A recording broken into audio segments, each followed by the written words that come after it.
मी म्हटलं कशी त्यांनी घालावली आबरू तो तर या वाड्याचा मालक तो म्हणला सगळ्या महाराष्ट्राला सांगतोय आच्याकडे बापाकडे 40 एकर जमीन इकली माझ्या आच्या माझ्याने म्हणून ती चिडल्या ती सुभाषराव. काय म्हणजे मी 5 एकराचा डायलॉग मारतो ही बातमी स्वर्गापर्यंत पोचली. या गोष्टीवरून मला ते कोसतात, मला नावं ठेवतात. अरे बाळू, असा निरोप तुझ्या करवी त्यांनी माझ्यापर्यंत पाठवला. त्यांनी अक्षरशः मला असं चाललं आणि करा करा करा करा करा करा करा करा करा करा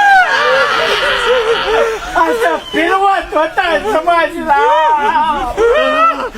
ते काय नाही रामभाऊ, ह्या घडणाऱ्या गोष्टी खऱ्यात का खोट्या हे बघण्यासाठी आज एक रात्र आपण वाड्यामध्ये मुक्कामी जायचे. नको नको राव